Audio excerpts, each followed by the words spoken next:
Integrated dialogue.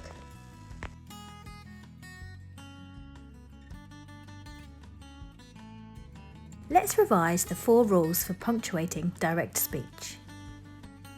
Number 1. We need to use inverted commas around the words spoken. Ylva lifted Catherine's fur cloak to get a closer look at the wound. This doesn't look good. Number 2. We need to use a capital letter at the beginning of each new piece of speech.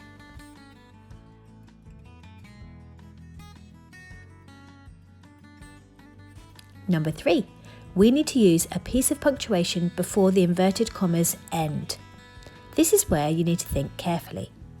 If you have a reporting clause after your direct speech, your speech needs to end in a comma, a question mark, or an exclamation mark. If your direct speech is at the end of a sentence and doesn't have a reporting clause after it, it can end in a full stop. And number 4, you need to start a new line for each different part of speech. Pause the video and read through the passage.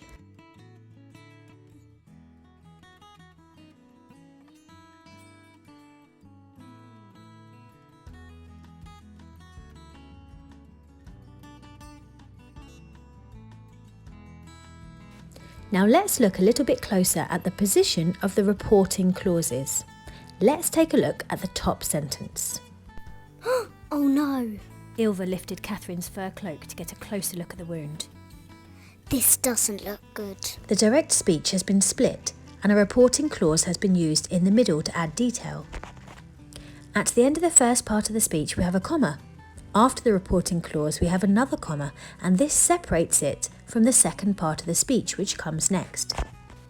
Notice the second part of the direct speech doesn't start with a capital letter, as it's a continuation of the sentence.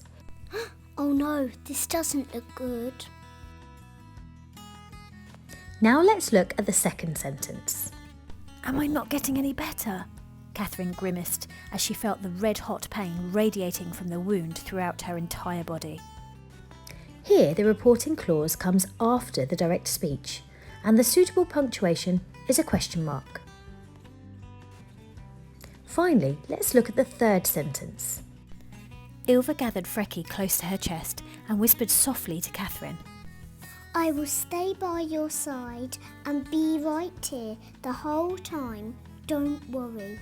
Here the reporting clause comes first, followed by a comma, and then the direct speech with a capital letter to start it and a full stop to finish it, as it's the end of a complete sentence.